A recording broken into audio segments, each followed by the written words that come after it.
Bapak Ibu Saudara yang dikasih Tuhan, mari kita akan bersama-sama mulai ibadah kita pada pagi hari ini. Saya mengajak Bapak Ibu Saudara sekalian masuk dalam saat teduh sejenak. Kita mau persiapkan hati, pikiran, jiwa roh kita untuk bersama-sama menyembah dan memuji Tuhan dalam ibadah raya pada pagi hari ini. Terima kasih.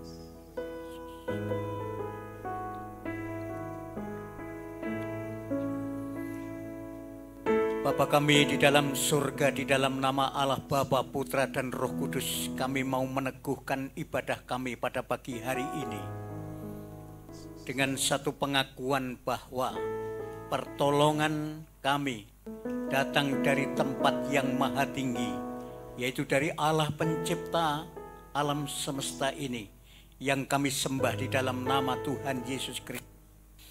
Kiranya kasih karunia dan damai sejahtera Tuhan curahkan atas kami semua, umat-Mu, hamba-hamba-Mu di tempat ini. Dan biarlah kami diberkati oleh Tuhan dalam ibadah pada pagi hari ini. Dan apa yang kami persembahkan boleh berkenan kepada Tuhan. Terima kasih Bapa, dalam nama Tuhan Yesus Kristus kami serahkan ibadah kami pada pagi hari ini. Haleluya. Bapak Ibu dan saudara-saudara yang dikasih Tuhan, mari kita akan bersama-sama menyembah Tuhan. Mari kita bersama-sama katakan, Yesus kami puja, kami sembah sebagai Raja.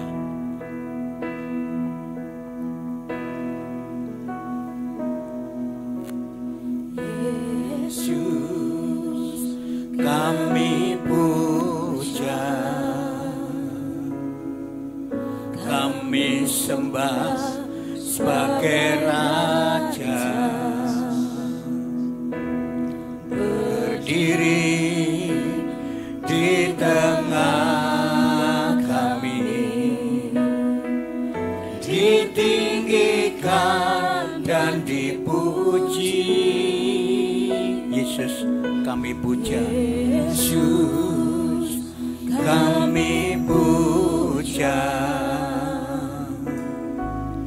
kami sembah sebagai Raja, berdiri di tengah kami, ditinggikan dan dipuji. Sembah dan puji, sembah dan puji Nuita kamu, sembah dan puji Nuita kamu, sembah dan puji Nuita kamu. Yesus Tuhan adalah Raja. Yesus kami puja, Yesus kami puja, kami sembah sebagai Raja, berdiri di tengah kami, ditinggikan dan dipuji. Yesus kami puja, Yesus kami puja, kami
Bapak Ibu Saudara sekalian bangkit berdiri bersama-sama.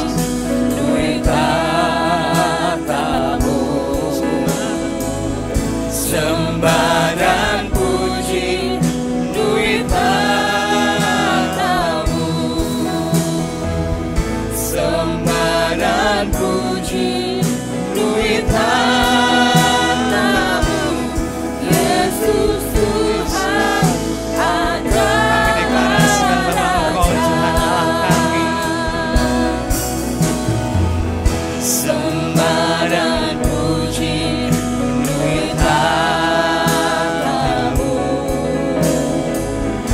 Sembah dan puji, duit tatamu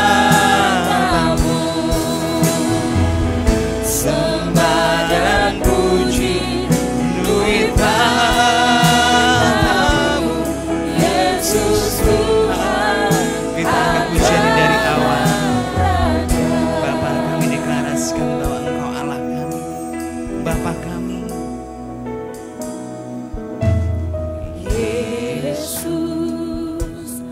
Kami puja Engkau sebagai Allah kami, sebagai Raja kami, sebagai Tuhan kami.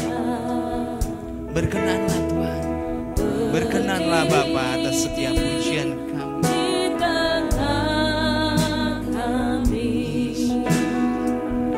Ditinggikan dan dipuji, sembah dan puji, duit tatamu sembah dan puji, duit tatamu sembah dan puji, duit tatamu Yesus Tuhan adalah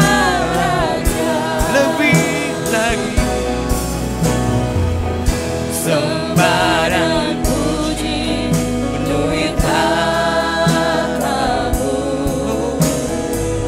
sembah dan puji, duit tatamu kudusmu sembah dan puji, duit tatamu Yesus Tuhan sembah dan puji.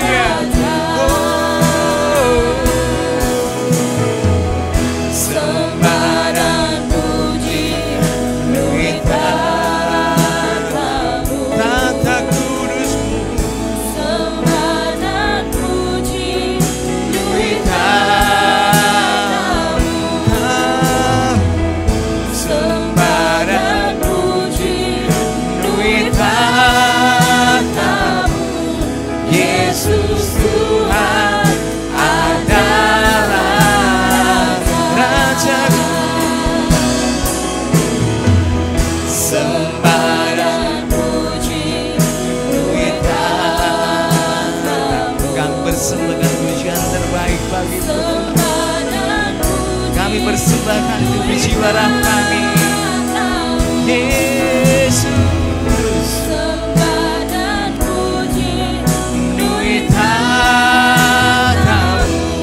Yesus Tuhan adalah Yesus Tuhan, Yesus Tuhan adalah Raja, Yesus Tuhan adalah Raja. Berikan kemuliaan buat Tuhan kita Yesus.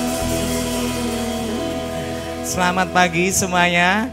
Silakan duduk saudara. Ya puji Tuhan, sampai saat pagi hari ini kita masih bisa di tempat ini oleh karena kemurahan Tuhan. Pagi hari ini kita akan simak betul sebuah video untuk bulan ini, Warta Gereja juga.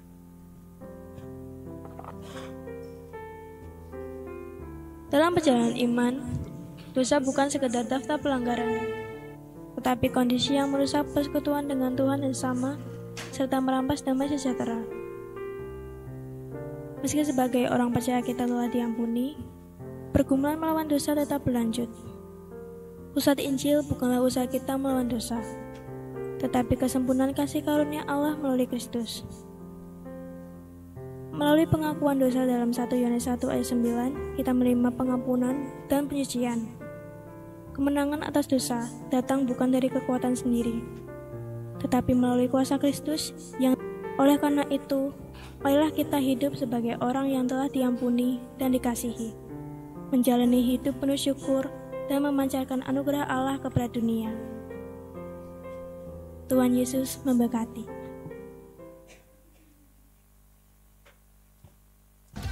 Shalom saudara yang terkasih dalam Tuhan. Sebelum kita memulai ibadah hari ini, kami sampaikan warta gereja GBB Persahabatan. Kegiatan gereja selama sepekan. Pujian dan penyembahan pada hari Selasa pukul 7 malam, berkumpul dalam doa malam pada hari Jumat pukul 7 malam, menjadi pemuda-pemudi yang bertumbuh dalam ibadah muda remaja pada hari Sabtu pukul 6 sore, memuji, menyembah, dan memperoleh firman Tuhan dalam ibadah raya hari Minggu pukul 8 pagi, dan bergembira bersama dalam ibadah sekolah Minggu hari Minggu pukul 10 pagi. Program finansial pembangunan gedung gereja.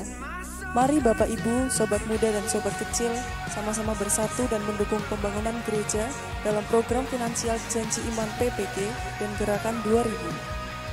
Gerakan finansial ini ditujukan untuk penyokong pembangunan fisik gereja yang permanen dan untuk kemuliaan Tuhan. Kesaksian jemaat. Jemaat yang rindu untuk menceritakan kebaikan Tuhan dengan syarat benar-benar mujizat Tuhan di luar logika manusia, durasi maksimal 5 menit, dapat menghubungi Departemen Ibadah. Persembahan Natal.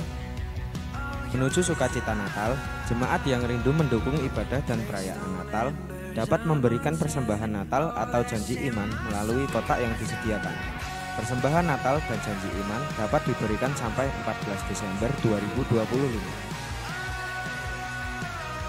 Segala hormat dan kemuliaan hanya bagi Tuhan Yesus. Selamat beribadah. Segala hormat dan kemuliaan hanya bagi Tuhan Yesus saja. Benar enggak? Semangat, ayo. Saya sapa lagi ya. Salam. Salam. Oke, mantap. Saya undang tuh banget berdiri, gimana?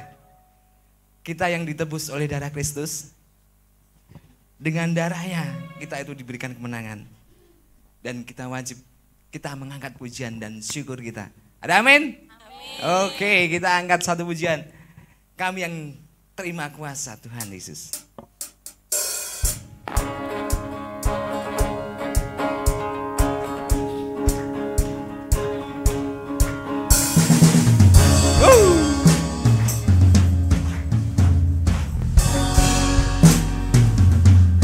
Lebih bersemangat Tuhan. Hoi.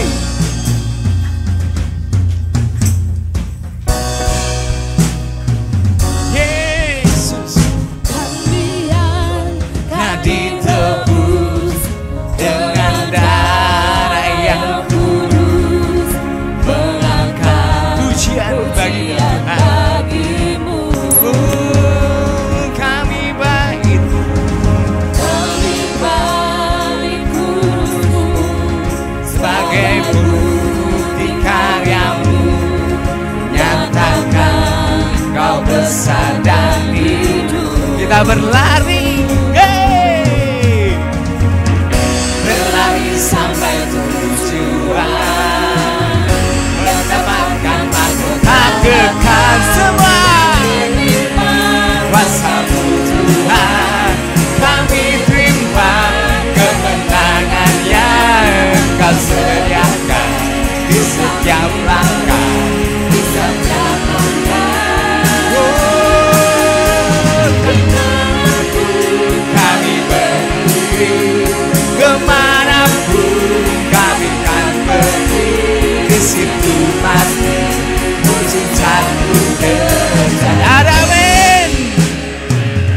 lagi, ada amin.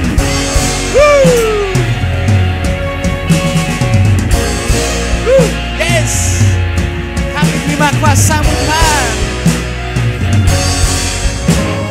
Kami yang telah ditebus dengan darah yang kudus, mengangkat pujian bagi-Mu.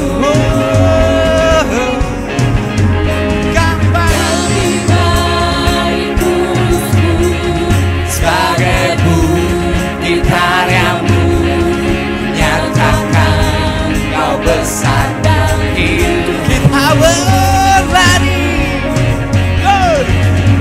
berlari sampai tujuan, mendapatkan mahkota kekal. Kami terima kuasa-Mu Tuhan, kami terima kemenangan. Kau sediakan, kami bawa di setiap langkah. Dimanapun kami berdiri, kemanapun kami akan berdiri, di situ pasti amin. Mujizat terjadi buat kita semua. Semua kami terima kuasa-Mu Tuhan, kami terima kemenangannya.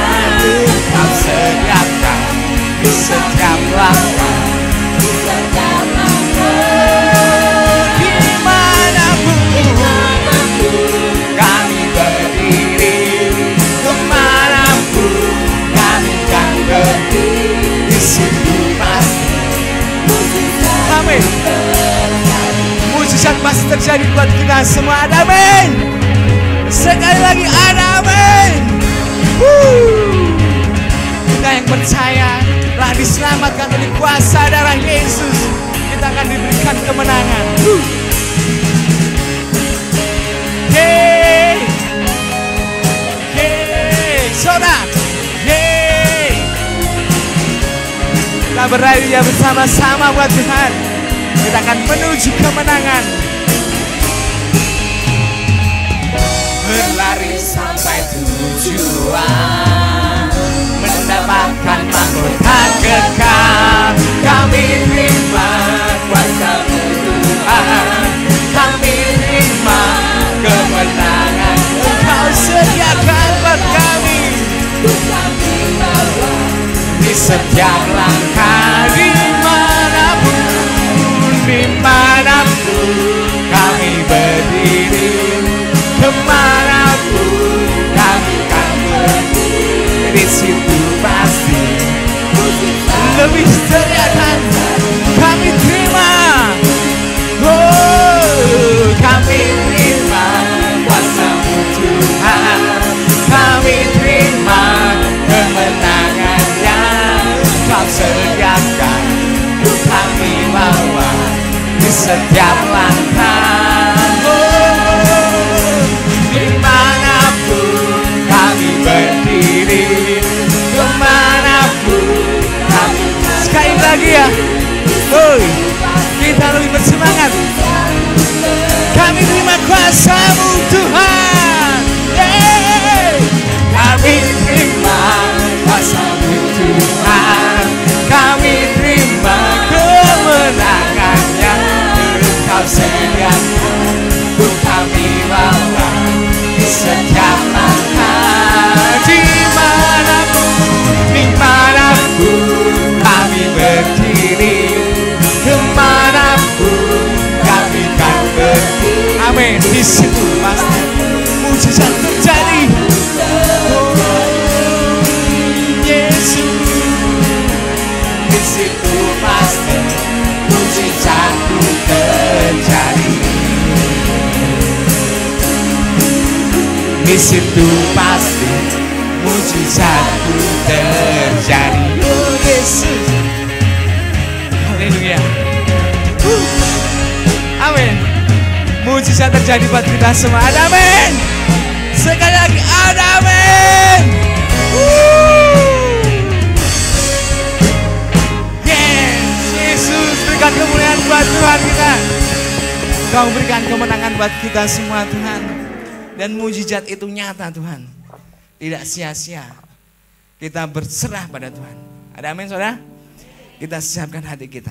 Dan akui, deklarasikan bahwa Tuhan itu adalah penebus dosa kita. Menyelamatkan setiap kita. Kita yang dulu bukan apa-apa, diangkatnya ada di dosa. Diangkatnya ada di setiap keruntuhan. Bapa, terima kasih atas kasih-Mu yang besar di dalam hidup kami. Kuasa-Mu yang besar di dalam hidup kami. Kau korbankan hidupmu. Terima kasih Bapa. Besar mulia kasih-Mu. Terima kasih Bapa. Tak akan pernah sia-sia Tuhan pengorbanan-Mu di dalam hidup kami. Curahkan darah-Mu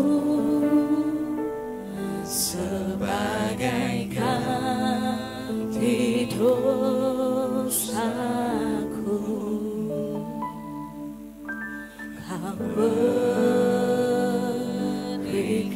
Kau berikan harapan atas setiap kami. Kau angkat setiap hidup kami. Agunglah perbuatan-Mu, Yesus Tuhan penebusku. Karena kasih-Mu yang selamatkan, terima kasih, menyucikan dan menebus hidup. Engkau Bapa yang baik, tunaikan syukur buat pengorbanan-Mu maha mulia dan terindah Kau Yesus.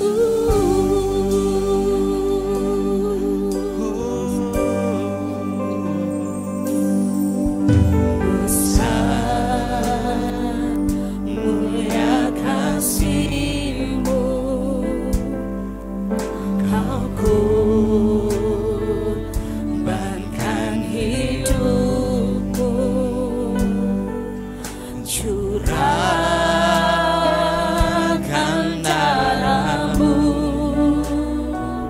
sebagai ganti dosa. Kau beri harapan di dalam hidup kami Tuhan. Saat kami terpuruk Tuhan, Engkau hadir. Saat kami sakit Tuhan, Engkau hadir menyembuhkan setiap luka kami. Terima kasih Engkau pulihkan setiap rumah kami.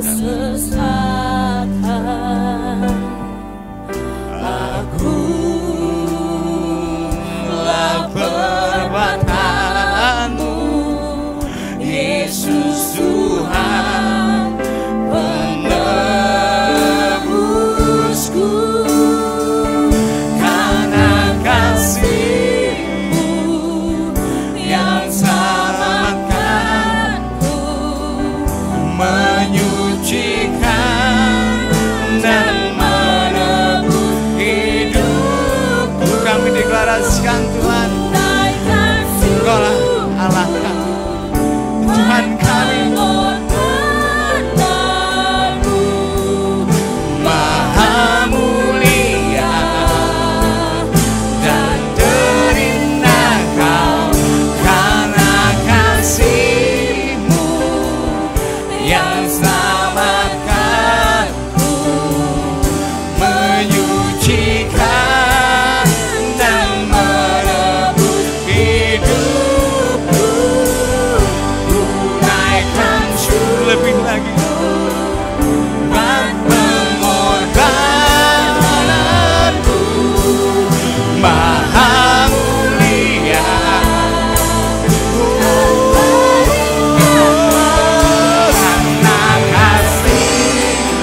selamatkanku,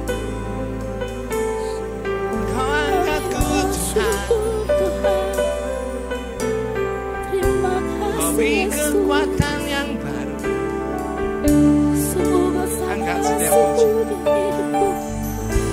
angkat setiap syukurmu.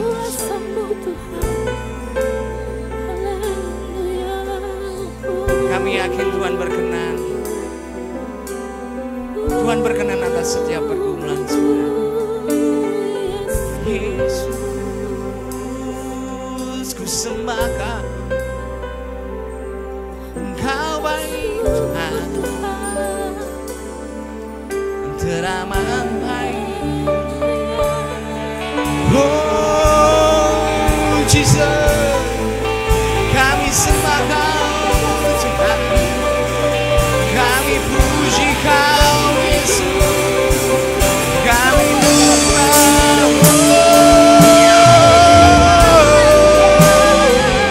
Oh Yesus, kami deklarasikan bahwa Engkaulah penyelamat kami Tuhan, menebus kami.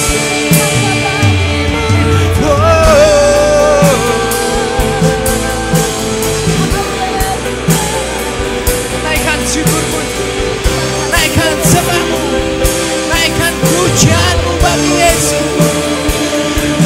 Karena ada mujizat dalam setiap doa, dalam setiap pujian, dalam setiap penyembahan. Oh Yesus, Yesus, Yesus. Lebih lagi, Yesus. Oh Yesus, kami sembah Kau.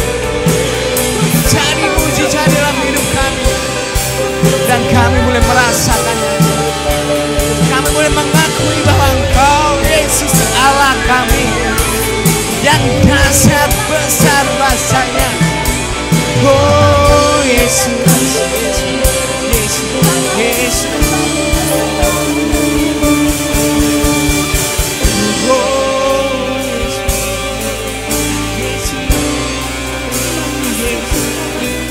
Yesus, Yesus, Yesus, oh karena kasih-Mu. Terima kasih Tuhan, karena kasih-Mu lah kami ada, karena kasih-Mu kami ada Tuhan. Kau akan setiap kami. Buat pengorbanan-Mu maha mulia dan terindah Kau, karena kasih-Mu yang selamatkanku, kami menyucikan dan menebus hidupku. Ku naikkan syukur buat pengorbanan-Mu maha mulia. Jesus,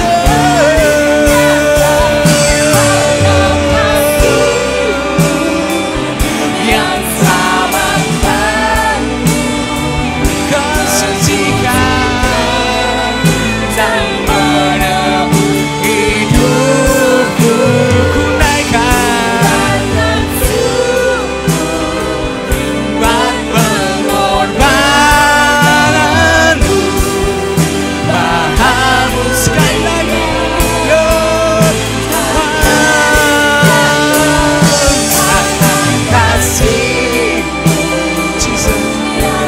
Terima kasih Tuhan, Kau baik dan menebus hidupku. Ku naikkan syukur buat pengorbanan-Mu maha mulia dan terindah Kau, Yesus. Maha mulia, maha mulia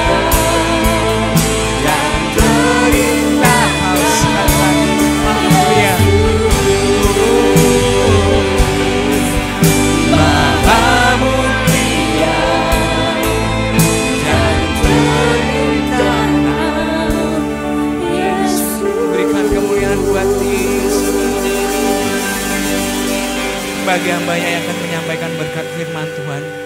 Waktu dan tempat kami persilakan.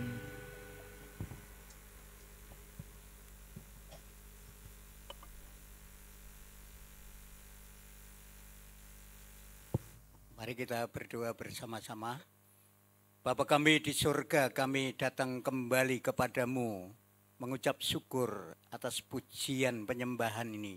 Kami persembahkan kepadamu, biarlah menjadi persembahan yang berkenan kepada Tuhan. Saatnya kami mau belajar kebenaran firman-Mu. Biarlah Tuhan curahkan berkat-berkat firman-Mu kepada kami, agar kami reguk dan boleh menjadi kekuatan dan menuntun kami dalam hidup ini, sehingga kami semakin berkenan kepadamu. Berkati kami semua melalui kebenaran firman-Mu ini Tuhan. Kami sambut di dalam nama Tuhan kami Yesus Kristus. Haleluya, amin. Dipersilakan duduk kembali. Salam selamat pagi Bapak Ibu yang dikasihi Tuhan.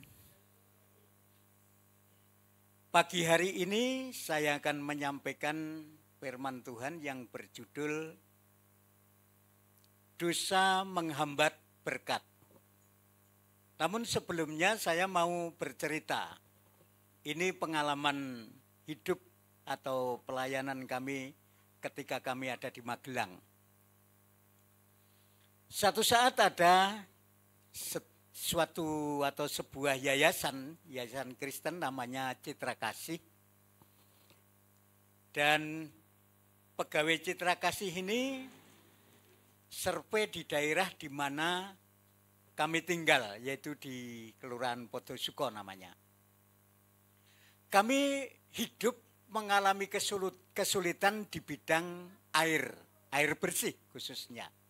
Karena waktu saya dipindah dari Cilacap ke Magelang itu, ternyata kalau mau mandi itu harus datang ke satu bilik yang kecil, mandi di situ, nyuci di situ, kemudian pulangnya itu mikul air 2 ember, jadi waktu mandi sudah seger tapi pulang keluar keringat lagi. Pernah satu ketika mau lebaran, istri saya bilang, saudara-saudara yang dari Bandung mau datang. Kami bikin kolah untuk mandi itu tidak ada airnya. Saya mikul air dari belik itu 25 kali pikul dari jam 3 pagi sampai jam 7. Pikir saya nanti kalau saudara-saudara datang tinggal ciduk aja. Kami kesulitan di bidang air. Kemudian yayasan ini baik sekali. Dia memberikan sponsor dalam bentuk barang. Kami dipercayakan untuk mencari mata air, kemudian mendapatkan di desa Soronalan namanya. Itu mata airnya besar, melimpah, dan airnya sangat bersih. Kemudian disurvei oleh seorang insinyur, kemudian kami dibimbing cara membuatnya atau mengalirkan air ini, yaitu dengan buat kolah-kolah anak, kemudian nanti disalurkan pakai paralon. Paralonnya itu 2 truk, itu kami disumbang itu. Nah, setelah selesai diresmikan, proyek air bersih ini diserahkan kepada klien atau pemakai. Nah, kami bentuk pengurus pengairan ini kalau ada masalah, namanya Pak Kimpul sama Pak Indro. Itu dengan dikasih uang lelah, tidak seberapa. Jadi kalau air macet dia harus cepat-cepat mengurus ada apa masalahnya. Satu saat 3 hari air itu tidak mengalir. Kami sudah kebingungan, tidak ada air. Ini harus pikul lagi ke belik dan sebagainya. Kemudian Pak Indro sama Pak Kimpul ini diberitahu, ini airnya tidak mengalir. Silahkan ditengok. Ditengok ke pusat sumber mata air itu masih mengalir melimpah. Tapi kenapa air itu tidak sampai ke para klien? kemudian turun ditelusur, tidak ada masalah. Tidak ada peralon yang pecah, tidak ada peralon yang lepas, tapi tidak mengalir juga. Dua orang ini putus asa. Apa ya masalahnya? Kemudian dia sedang duduk-duduk itu di ngangkruk karena ada bak di ngangkruk namanya. Itu dalam keputusasaan dia mencium bau yang tidak sedap. Kemudian dia cari, loh tapi sumbernya ada di peralon ini. Kemudian dibongkar. Ternyata apa yang terjadi? Dalam peralon itu ada bangkai ular besar menutup peralon itu. Sehingga air tidak mengalir, bahkan mengalir kecil pun baunya tidak karuan. Akhirnya peralon itu dicopot, kemudian bangkai itu dikeluarkan, airnya dibuang. Setelah mengalir bersih, sambung lagi. Barulah semua bersukacita, air telah mengalir. Bapak Ibu Saudara yang dikasihi Tuhan, cerita ini bisa menjadi gambaran kehidupan kita. Tuhan itu tidak pernah kekurangan berkat. Tuhan tidak pernah kekurangan kemampuan. Dia sanggup memberikan keselamatan, dia sanggup memberkati. Tetapi mengapa umat Tuhan ada yang hidup dalam suasana merana, tidak diberkati, kesedihan, dan tidak ada sukacita dan damai sejahtera? Mengapa? Pasti ada sebabnya. Sebabnya adalah karena ada dosa. Mari kita akan lihat di dalam Yesaya pasal yang ke-59 ayat 1 dan 2.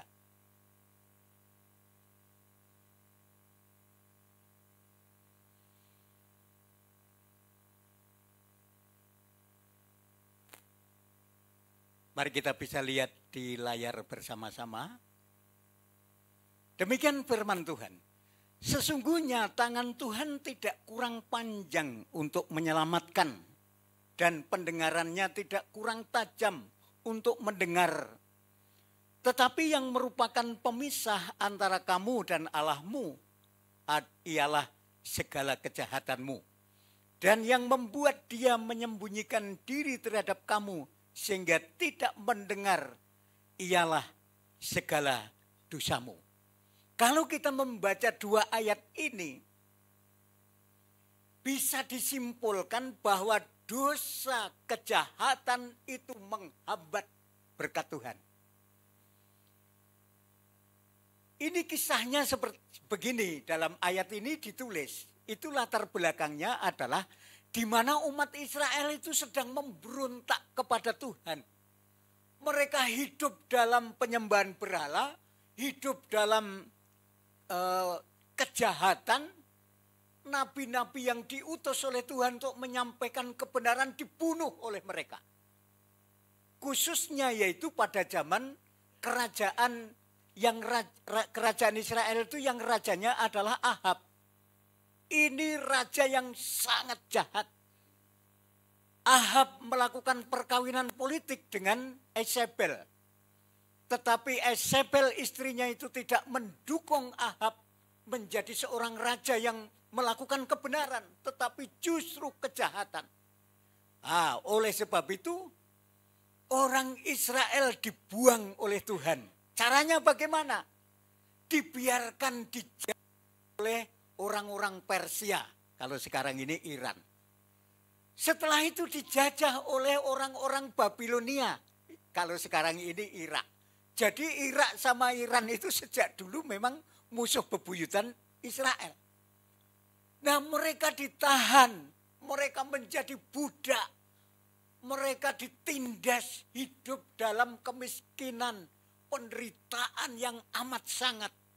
Nah, di tengah-tengah seperti ini, orang Israel berteriak kepada Tuhan, minta tolong.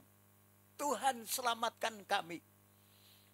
Kalau Bapak Ibu membaca dalam Yeremia pasal 28, di tengah orang Israel sedang mengalami duka cita penderitaan yang amat sangat, muncul seorang nabi yang palsu, namanya Hananya. Hananya ini menghibur umat Israel, jangan takut, jangan khawatir, Tuhan hanya mau menghukum kamu 7 tahun lamanya. Setelah itu akan ada berkat dicurahkan. Tetapi Nabi Yeremia yang nabi sesungguhnya berkata, tidak seperti itu. Umat Israel akan ditawan 70 tahun, bukan 7 tahun. Mereka akan menderita sebagai budak dan tawanan. Ini sekarang yang sedang terjadi di gereja-gereja pada zaman sekarang. Banyak hamba-hamba Tuhan itu mengkhotbahkan firman Tuhan seperti orang memberi morfin. Pendengar hanya dibuat ada halusinasi. Saudara-saudara akan diberkati. Pulang dari sini akan diberkati. Usahamu akan maju. Pekerjaanmu akan baik. Dan saudara akan sembuh. Tapi pulang masih miskin juga. Sekarang kan gereja-gereja seperti itu. Hamba-hamba Tuhan seperti memberi morfin. Pendengar hanya dibuat halusinasi. Akan diberkati Tuhan. Tapi tidak pernah disentuh dosa-dosanya yang menghambat berkat itu. Yeremia enggak. Yeremia sebagai seorang nabi yang sungguh dia berkata, tidak. 70 tahun engkau akan ditahan. Dan jikalau engkau tidak bertobat, Tuhan akan menambah tahanannya. Hananya itu. Nah, oleh sebab itu di sini Nabi Yesaya itu menjalankan amanat Tuhan, yaitu menyampaikan kebenaran kepada umat Israel yang dalam keadaan putus asa. Yesaya berkata demikian, sesungguhnya Tuhan tidak kurang panjang tangannya untuk menyelamatkan kamu. Itu satu perkara yang sangat mudah bagi Tuhan. Bukan perkara yang besar. Itu perkara yang kecil bagi Tuhan. Tuhan tidak pernah kewalahan untuk menyelamatkan kamu. Dan Tuhan juga tidak tuli atau kurang pendengarannya untuk mendengarkan teriakmu. Tuhan mendengar dengan jelas apa yang kau minta. Tuhan mendengar dengan seksama kata-katamu, ucapanmu. Tuhan mendengar. Tetapi mengapa kok sepi? Tidak ada tanda-tanda titik terang umat Israel diselamatkan. Tidak ada tanda-tanda titik terang umat Israel diberkati Tuhan. Yesaya menyampaikan dengan terus terang. Yang membuat Tuhan bersembunyi dan tidak mau mendengarkan teriakmu. Dan tidak menarik tangannya, tidak menyelamatkan kamu. Itu karena dosa dan kejahatanmu. Coba Bapak Ibu baca di dalam Yesaya pasal 59 ini ayat 3 dan seterusnya. Dikatakan kejahatan Israel yaitu tanganmu cemar oleh karena darah. Karena membunuh orang yang tidak bersalah. Inilah yang terjadi di Indonesia. Pejabat-pejabat elit politik menindas rakyat yang tidak berdosa untuk hidup lebih mewah dan foya-foya. Jarimu cemar oleh karena kejahatan. Mulutmu najis oleh karena dusta. Di mana-mana ada penipuan. HP ini menjadi yang sangat efektif untuk menyebar berita bohong. Lidahmu najis oleh karena kecurangan. Ada seorang anggota DPR bersaksi begini. Sulit sekali untuk mendapatkan uang dengan halal di kubu DPR itu. artinya mereka itu selalu berbuat jahat dan curang. Pengadilanmu tidak berdasarkan kebenaran. Baru-baru ini terjadi di Wonorejo itu pembangunan apa itu yang diprakarsai oleh gereja LSAD itu ditolak. Padahal itu izinnya lengkap. Tapi pemerintah tidak bisa melakukan sesuatu dengan adil dan benar. Kita merasakan gereja di mana-mana di Indonesia itu sulit untuk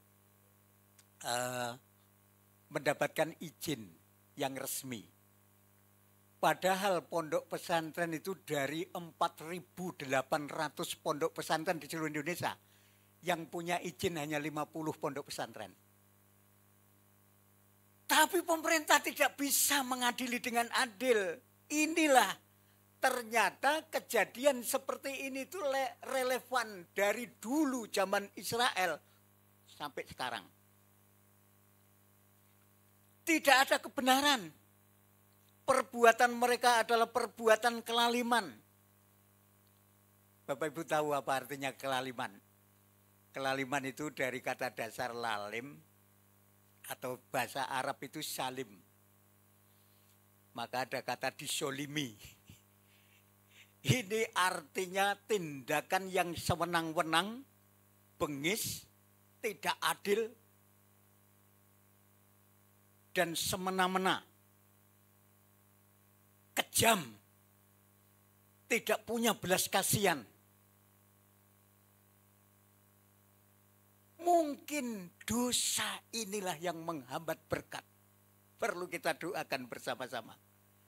Rancangan mereka adalah rancangan kelaliman. Mereka tidak mengenal jalan damai. Kalau Bapak Ibu setel berita di TV atau di HP, gue isinya mengkisruh terus di Indonesia itu. Tidak pernah ada jalan damai. Keadilan tetap jauh dari mereka. Mereka menanti-nantikan terang, tetapi yang ada hanya kegelapan. Dikatakan di siang hari bolong mereka tersandung. Itu kan wong paling ciloko. Orang paling celaka. Di tengah hari kok bisa tersandung. Mereka meraba-raba seperti orang buta. Tidak punya, seperti orang yang tidak punya mata. Inilah Nabi Yesaya terus terang menyuarakan ini kepada umat Israel. Inilah yang menjadi penghambat mengapa engkau sebagai umat pilihan Tuhan tetapi tidak diberkati. Harusnya orang menjadi pilihan Tuhan, umat Tuhan itu kan pasti dipelihara oleh Tuhan. Tapi mengapa tidak? Kita sering salah berpikir bahwa orang yang dipilih Tuhan itu berarti istimewa. Memang istimewa dipelihara Tuhan, tetapi juga harus memiliki moral yang istimewa. Tuhan menghendaki orang Israel yang dipilih Tuhan itu memiliki moral yang istimewa, yang berbeda dengan bangsa lain. Tetapi ada banyak orang Kristen tidak berpikir seperti itu. Loh, kita kan umat pilihan. Jadi hidup semaunya sendiri kan Tuhan tetap memberkati. Salah itu. Justru kita orang-orang yang dipilih Tuhan, anak-anak Tuhan, itu harus punya standar moral yang lebih baik dan yang lebih tinggi dari yang lain. Kalau tidak, kita adalah orang-orang yang tidak diberkati. Dan sekarang kalau ini sudah terjadi seperti ini, bagaimana? Kita harus berbuat apa? Apa yang harus kita lakukan? Mari kita belajar prinsip-prinsip yang diajarkan dalam Alkitab. Yang pertama adalah kalau dosa itu menjadi penghambat berkat, prinsipnya adalah dosa itu jangan ditutupi, tetapi diakui. Bapak Ibu setuju ini? kisahnya Daud. Ketika Daud berbuat zina dengan Batseba dan suaminya Batseba itu direkayasa supaya terbunuh di medan peperangan. Itu perbuatan yang sangat keji. Rumangsane Daud itu tidak ada yang tahu. Ketika Uria mati, dia mengadakan upacara pemberangkatan jenazah dengan mewah. Dan Daud berjalan dengan tegak diikuti oleh para punggawanya. Wah, ini raja yang bagus. Kemudian dia menghormati jenazahnya Uria. Kemudian dia menghibur Batseba. Udahlah. Ini sudah menjadi garis yang maha kuasa. Kamu jangan ikut garis. Nanti malah melenceng. Ini sudah takdir. Suaminya mati. Tidak usah khawatir, nanti kamu akan aku nikahi. Wah, ini penghibur bagi Batseba karena dia mau dipinang oleh seorang raja yang dihormati. Dikira orang Israel tidak tahu. Tapi dosa itu tidak bisa ditutupi. Waktu Daud sedang duduk di istana, datanglah Nabi Natan. Dia mengetuk pintu, kemudian penjaganya melaporkan kepada Daud bahwa ada orang yang mau bertemu Paduka Raja. Siapa itu? Nabi Natan. Oh iya, itu teman saya. Dipersilahkan suruh masuk. Nabi Natan cerita begini. Dalam 2 Samuel pasal yang ke-12. Atau 22. Aku mau cerita Paduka Raja. Silahkan mau cerita apa? Ada seorang anak membeli anak domba. Dan anak domba itu sangat disayangi. Tidur di dekatnya. Makan disuapi. Dan domba itu semakin besar. Tetapi ada orang kaya yang punya saudara dari jauh datang. Dia mau nyuguh dengan masakan daging anak domba. Dia tidak mau menyembelih domba-domba miliknya, tetapi dia mengambil punya orang miskin ini. Dan itu pun tidak dibeli, diminta. Inilah yang disinggung namanya bukan Evaresteo. Orang kaya ini mau mempersembahkan tapi bukan miliknya. Bukan dari dirinya sendiri. Nah kemudian Daud naik pitam marah. Siapa orang kaya itu? Harusnya orang kaya itu dihukum mati dan dia harus mengganti anak domba 10 kali lipat. Tapi Natan Nembe berkata begini, orang kaya itu adalah Paduka Raja. Baru dia luluh, hancur hatinya. Ternyata Tuhan itu memang maha tahu. Tidak ada dosa yang bisa ditutupi. Nabi Natan telah membongkar dosa-dosa saya. Kemudian apa reaksi Daud? Daud langsung hancur hatinya, dia mengakui kesalahannya, dosa-dosanya, kemudian ditulis di dalam Mazmur pasal 51. Bandingkan dengan Raja Uzia kalau kita membaca dalam 2 Tawarikh pasal 26. Ketika Raja Uzia menjadi raja yang hebat, di puncak kejayaannya dia melakukan kesalahan, karena dia membakar ukupan di bait Allah yang sesungguhnya itu bukan tugas seorang raja. Itu tugas seorang imam. Imam Asarya membuntuti dari belakang. Loh, Ratu Racetoy. Butuh bagiannya ya-yaan. Mungkin begitu kalau bahasa saya. Akhirnya dia ditegur dari belakang. Paduka Raja. Paduka Raja sudah berbuat salah. Karena itu bukan bagian Paduka Raja. Itu hanya boleh dikerjakan oleh seorang imam. Bagaimana reaksi Raja Uzia? Mentang-mentang seorang raja yang hebat, dia punya kuasa nomor 1 di situ, dia marah. Apa-apaan kamu? Apa pangkatmu? Kamu berani menegur saya seorang raja. Kemudian ukupan itu ditebak. Ambyar. Setelah itu apa yang terjadi? Raja Uzia kena kusta. Dan sampai mati dia menderita kusta. Nah, dosa itu tidak bisa ditutupi, harus diakui. Kalau memang salah, yo salah. Ada berita yang penting bagi orang-orang yang telah berbuat dosa adalah jika kita mengaku dosa kita, maka Tuhan adalah setia dan adil. Sehingga ia akan mengampuni segala dosa kita dan menyucikan kita dari kejahatan.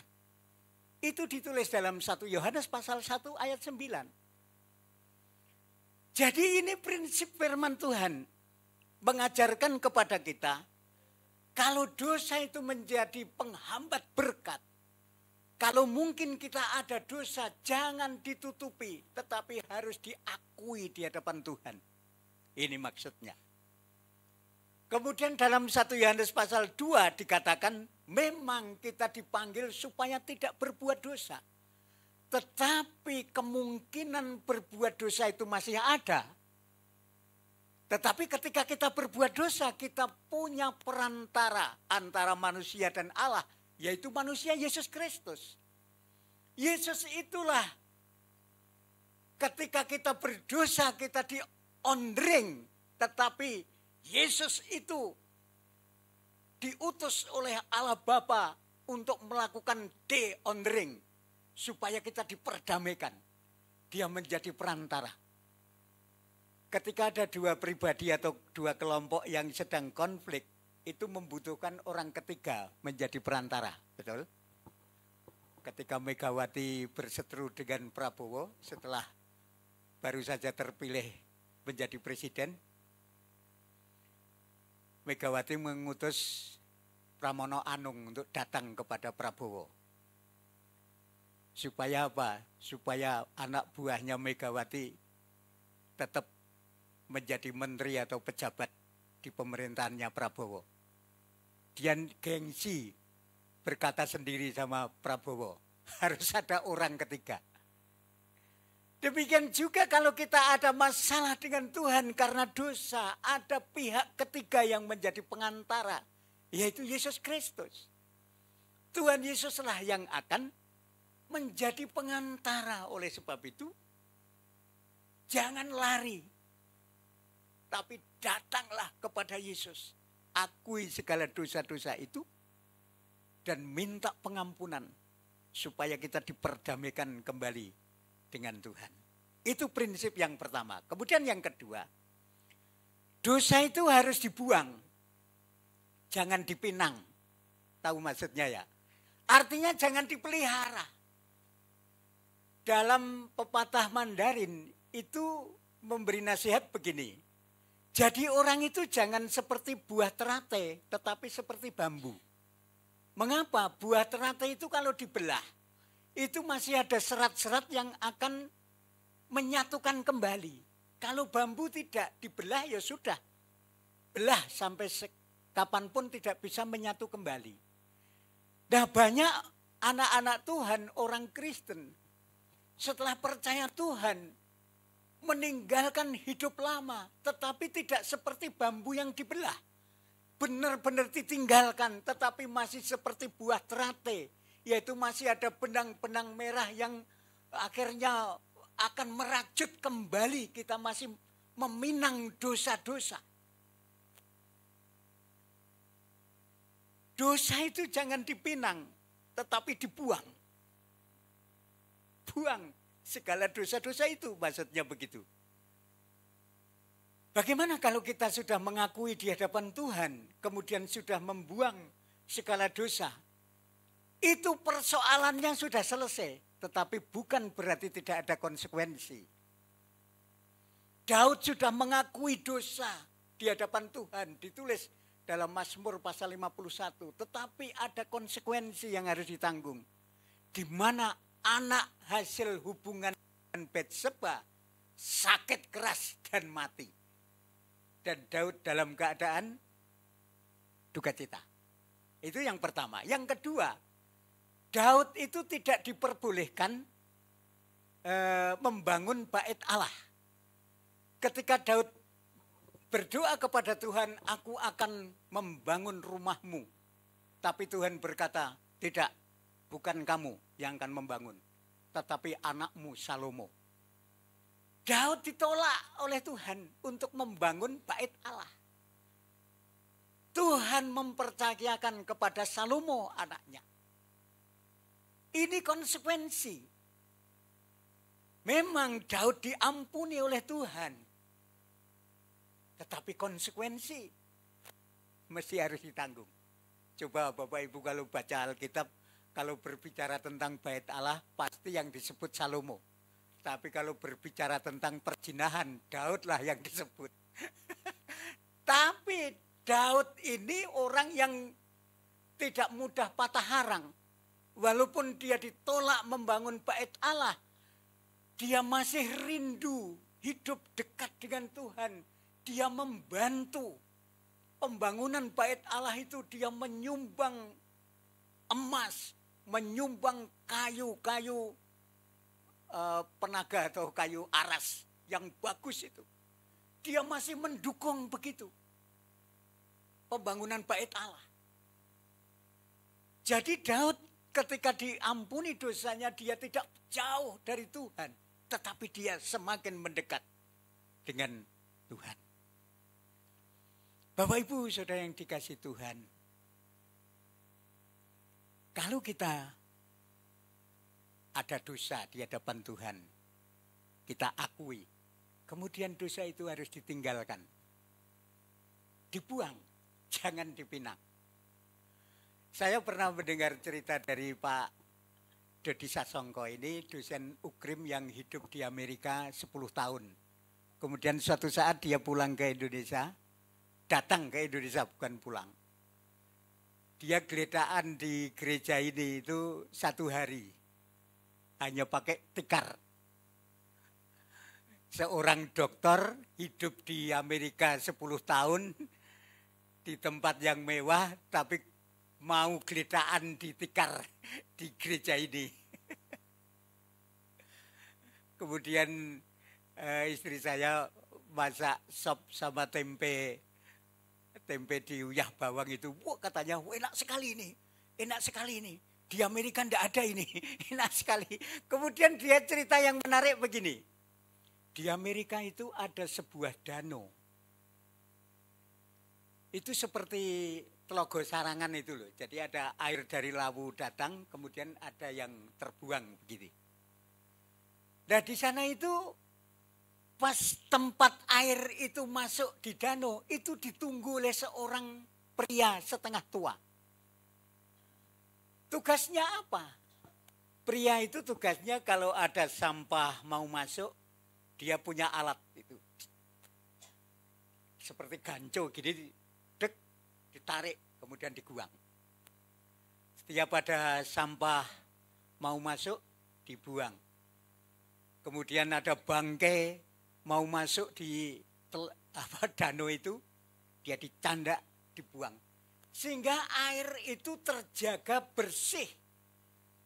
Dan para wisatawan itu setiap hari berdatangan, ada yang selancar, ada yang pakai perahu but, itu menikmati tempat itu. Kemudian suatu saat ada pejabat di daerah itu, wali kota itu datang. Tanya kepada bapak itu, Pak, ngapain kamu di sini? Aku menjaga danau ini. Kamu dibayar berapa? Saya dibayar 1 bulan 2,5 juta. UMR di Solo atau di Karanganyar. Udah itu enggak usah dijaga. Itu nanti negara bisa rugi. Hanya membayar orang duduk di situ. setiap hari. Tinggalkan aja. Dia mengikuti pejabat itu, dia tinggalkan itu. Setelah dia tinggalkan itu, oleh bapak itu, sampah, bangkai kucing, bangkai tikus mulai masuk ke danau itu. 3 bulan kemudian danau itu airnya menjadi bau kecing, tidak enak. Dan tidak ada satu wisatawan yang datang menikmati danau itu. Berarti sudah kehilangan pemasukan negara itu. Bapak, Ibu, dan saudara yang dikasihi Tuhan. Firman Tuhan mengatakan demikian. Jagalah hatimu supaya kamu memancarkan kehidupan. Ketika kita tidak menjaga supaya hidup kita ini dicemari oleh dosa, kita tidak akan memancarkan kehidupan yang diberkati Tuhan. Kita perlu menjaga hati, kita perlu menjaga karakter, kita perlu menjaga tingkah laku kita. Jangan sampai membiarkan dosa-dosa itu masuk dalam hidup kita. Dan itu akan membuat bau busuk dan tidak ada berkat yang datang.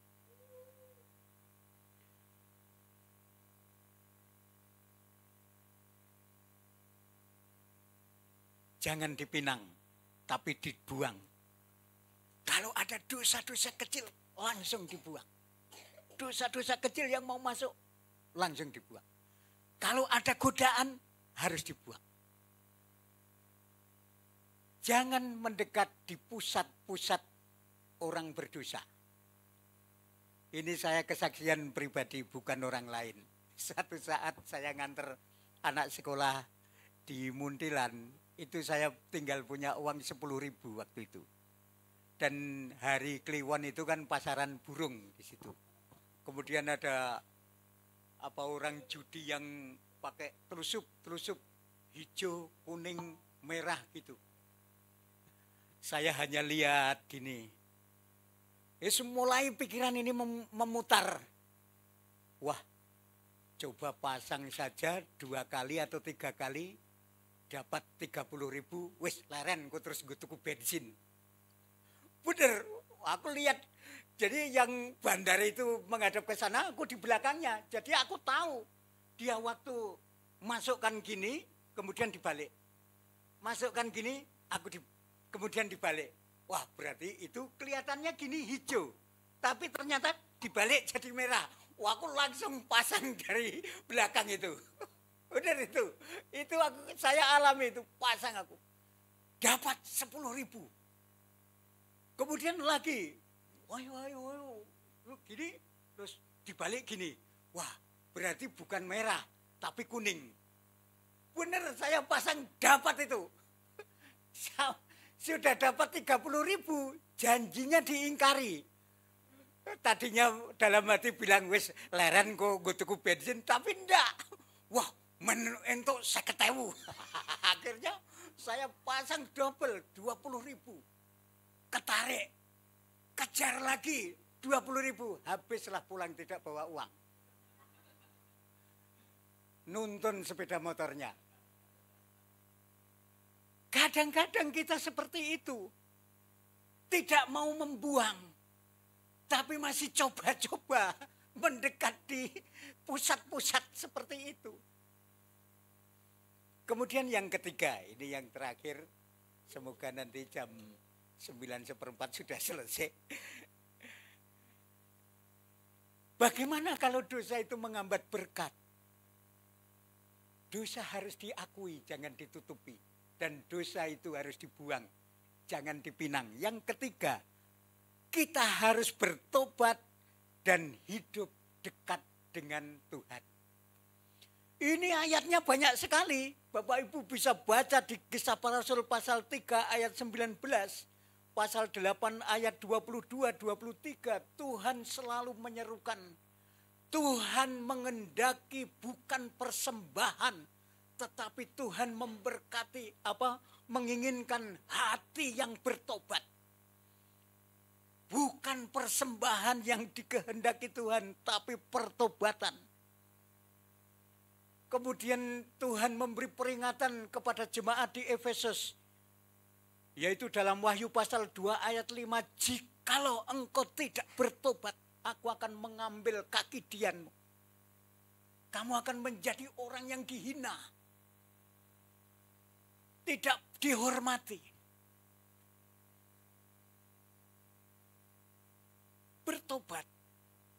Bertobat dan hidup mendekat kepada Tuhan.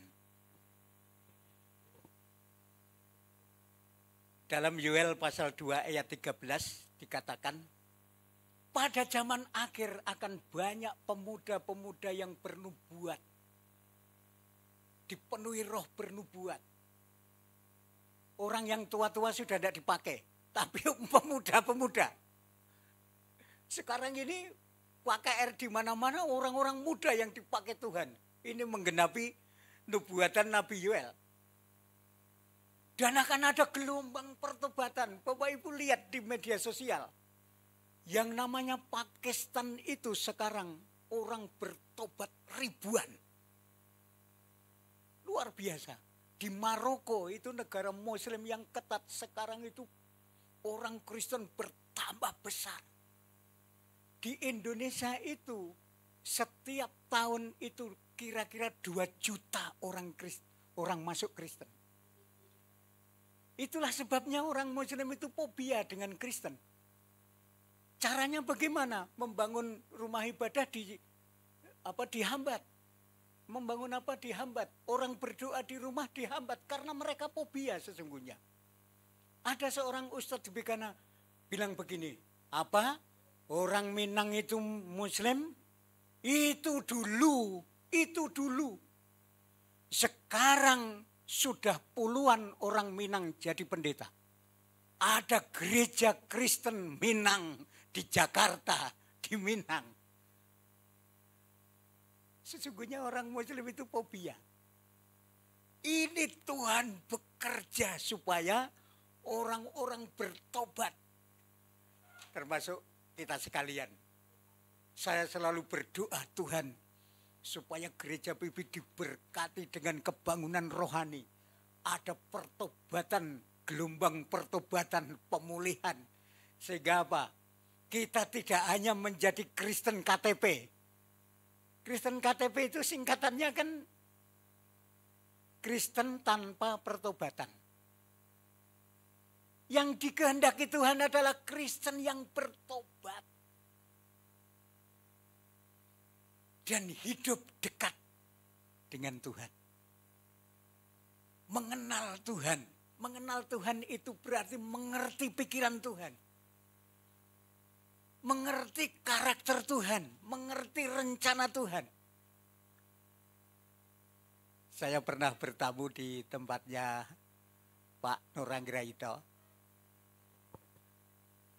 Waktu saya dipersilakan duduk, dia ngomong-ngomong sebentar, kemudian Bu Ratih itu menemui saya, gimana Pak Padi kabarnya? Baik Bu. Gitu. Terus Pak Nur itu matanya merem sebelah gini loh. Apa maksudnya? Itu maksudnya supaya Bu Ratih membuatkan minum. Tidak lama kemudian keluar ada teh manis keluar. Itu kode. Sekarang misalnya saya dengan orang lain kok mengejamkan mata satu, pasti beda. Tanggapannya pasti beda. Dikira ngejak selingkuh, betul tidak? Karena tidak saling mengenal. Kalau orang yang mengenal itu tahu maksudnya. Kalau orang sudah bilang gini-gini, oh berarti minta minum. Loh sekarang walaupun kita bertetangga dengan orang bisu, kalau mengenal kita tahu maksudnya. Aku pernah ngobrol sama bakul bubur yang orang bisu itu di sini tuh aku tahu maksudnya. Dia cerita begini terus ini itu maksudnya dia sedang cerita bahwa di depan gereja Abdiel itu ada orang kecelakaan, wanita cantik orangnya itu. Lu kalau tidak mengenal mana tahu. Demikian juga kalau kita menjadi Kristen tidak mengenal Kristus, kita tidak tahu apa maksudnya Kristus.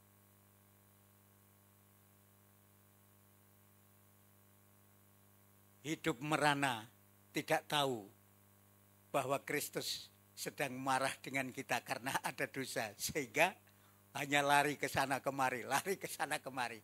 Padahal Tuhan menghendaki supaya kita kalau ada dosa, akui dan bertobat.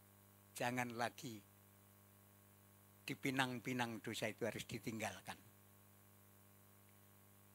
Mazmur pasal 1 ayat 1 sampai 6 itu indah sekali. Orang yang menyukai firman Tuhan, berarti orang yang dekat dengan dengan Tuhan, itu digambarkan seperti pohon yang tertanam di tepi aliran air. Yang dikatakan tidak akan layu daunnya dan selalu mengeluarkan buah pada musimnya. Itu menggambarkan orang yang hidup dekat dengan Tuhan. Oleh sebab itu, di masa-masa yang sukar ini Bapak Ibu Saudara sekalian, mari kita dekat dengan sumbernya. Supaya kita tidak hidup penasaran, berantakan. Tapi kata hidup damai sejahtera. Karena kita dekat dengan sumbernya. Kesimpulannya adalah, kalau kita masih mengharapkan berkat Tuhan, bereskan urusannya dengan Tuhan. Yaitu apabila ada dosa yang menghambat berkat. Mari kita bersama-sama akui. Jangan ditutupi. Dosa harus dibuang. Jangan dipelihara. Dan bertobat. Hidup mendekat kepada Tuhan. Itulah yang diajarkan dalam Alkitab. Maka kita akan menjadi orang yang diberkati. Berkat tidak selalu berbicara tentang finansial. Tetapi bisa berkat rohani. Karena ada sukacita dan damai sejahtera bersama dengan Tuhan. Mari kita akan tutup renungan ini dengan mengangkat satu pujian.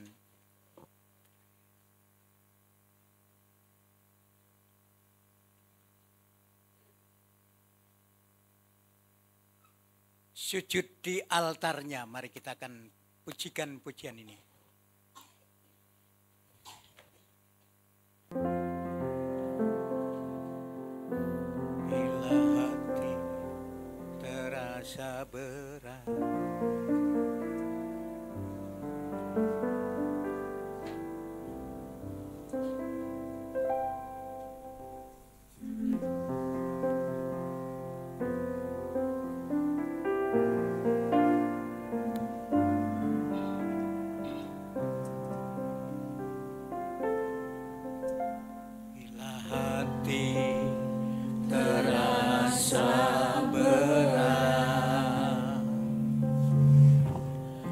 seorang pun mengerti bebanku.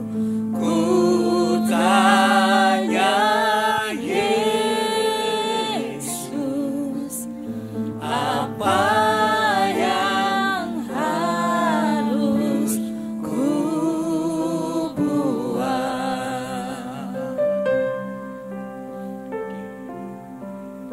Dia berfirman, mari datanglah.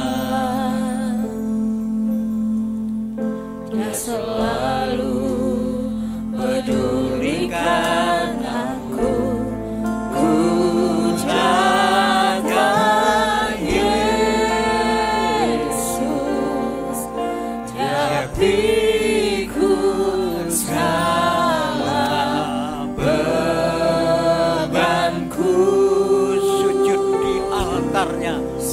undang Bapak Ibu sekalian bangkit berdiri bersama.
Tuhan, kami datang kepadamu sebagaimana Engkau berfirman.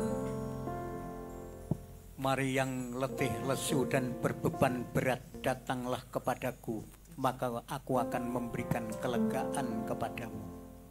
Tuhan, kami datang kepadamu dengan membawa kelemahan-kelemahan kami, kekurangan kami, bahkan dosa-dosa dan kesalahan pelanggaran kami. Tuhan, ampunilah kami dan sucikan kembali kami dari segala kejahatan dan dosa-dosa kelemahan kami. Ajarilah Tuhan kami untuk meninggalkan semua dosa-dosa, karena itu yang dibenci oleh Engkau.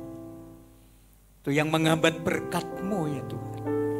Kami merindukan pertolongan-Mu, kasih karunia-Mu, dan berkat-berkat-Mu dicurahkan atas kami. Dan ajarilah kami Tuhan untuk bertobat. Kami membawa hati kami yang diubahkan oleh Tuhan dengan kuasa Roh-Mu. Sehingga Tuhan, kami kembali boleh merasakan damai sejahtera sukacita yang Tuhan janjikan dan Tuhan berikan kepada kami. Terima kasih Tuhan, terima kasih atas kebenaran firman-Mu yang boleh kami pelajari bersama-sama pagi hari ini. Bahwa sesungguhnya Engkau Tuhan yang tidak kurang panjang untuk memberikan berkat keselamatan. Engkau juga tidak kurang pendengarannya untuk mendengarkan seruan doa-doa kami. Namun Tuhan, ada dosa-dosa yang menghambat berkat-Mu. Oleh sebab itu, di hadapan-Mu kami mau selesaikan dan bereskan. Tuhan ampuni. Engkau yang telah mati bagi kami dan bangkit bagi kami dan menjadi penebus kami. Kami mau serahkan hidup kami kepada-Mu. Kami berdoa untuk hamba-hamba-Mu yang sudah melayani Engkau, jemaat-Mu yang sudah datang kepada Tuhan. Berkatilah kami semua, agar kami pulang tidak dengan hati yang hampa, namun penuh dengan sukacita. Berkati mata pencaharian, pekerjaan yang dikerjakan dengan tangannya. Tuhan berkati anak-anak kami yang sedang berjuang di bangku pendidikan. Tuhan berkati anak-anak-Mu yang sudah bekerja. Tuhan berkati agar Tuhan kami dapat melakukan pekerjaan yang terbaik untuk kemuliaan Tuhan. Tuhan berkati rumah tangga kami, keluarga kami, semuanya Tuhan berkati. Kami juga berdoa untuk bangsa kami, negara kami, pemerintahan kami Indonesia, di mana kami boleh hidup di bawah pemerintahan dan di tengah-tengah bangsa kami. Tuhan berkati, ampunilah segala dosa-dosa kesalahan mereka, dan ajarilah mereka bertobat kepadamu, supaya Tuhan kami boleh merasakan berkat-berkat-Mu dicurahkan atas kami semua. Terima kasih Tuhan. Kalau sebentar kami akan mengakhiri seluruh rangkaian ibadah kami pagi hari ini. Di ujung ibadah kami mengucap syukur kepadamu atas berkat-berkat-Mu.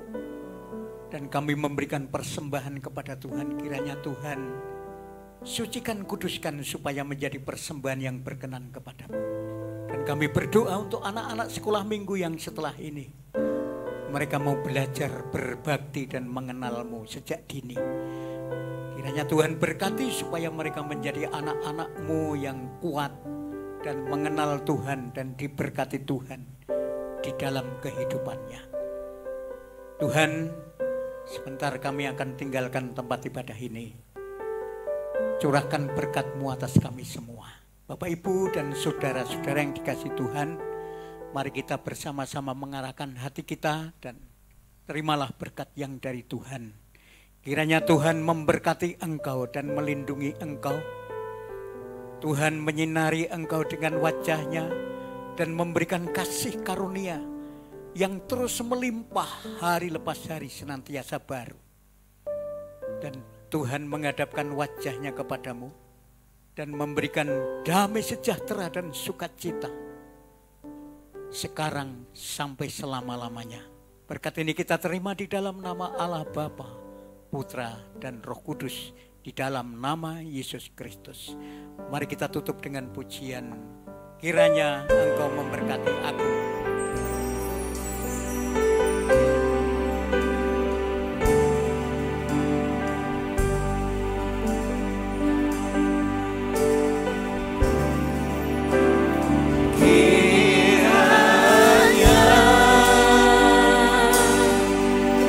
Engkau memberkati aku berlimpah.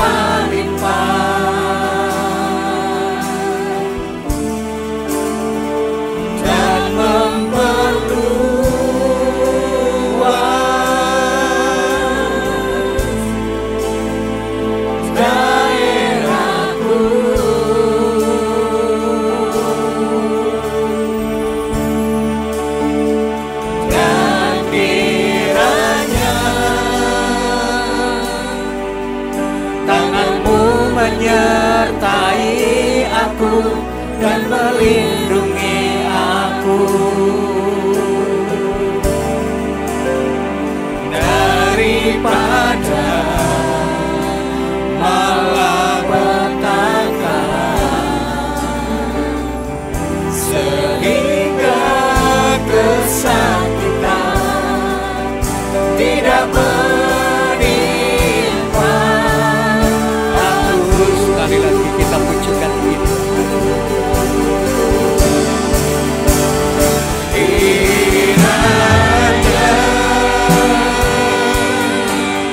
Engkau memberkati aku berlimpah-limpah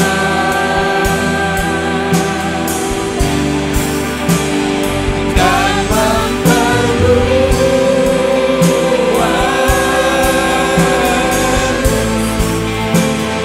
daerahku.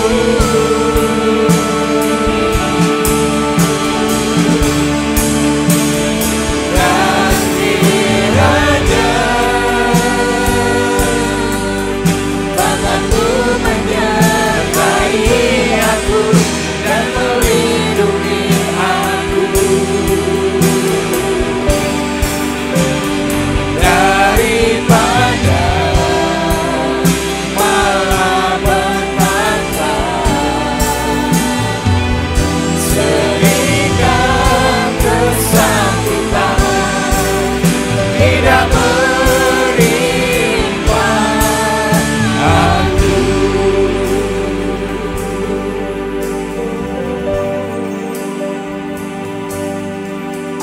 Tuhan mendengarkan dan menjawab doaku.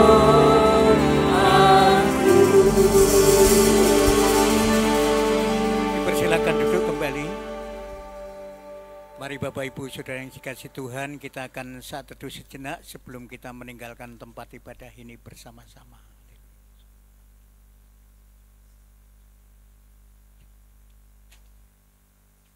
Selamat pagi, selamat hari Minggu, Tuhan Yesus memberkati, amin.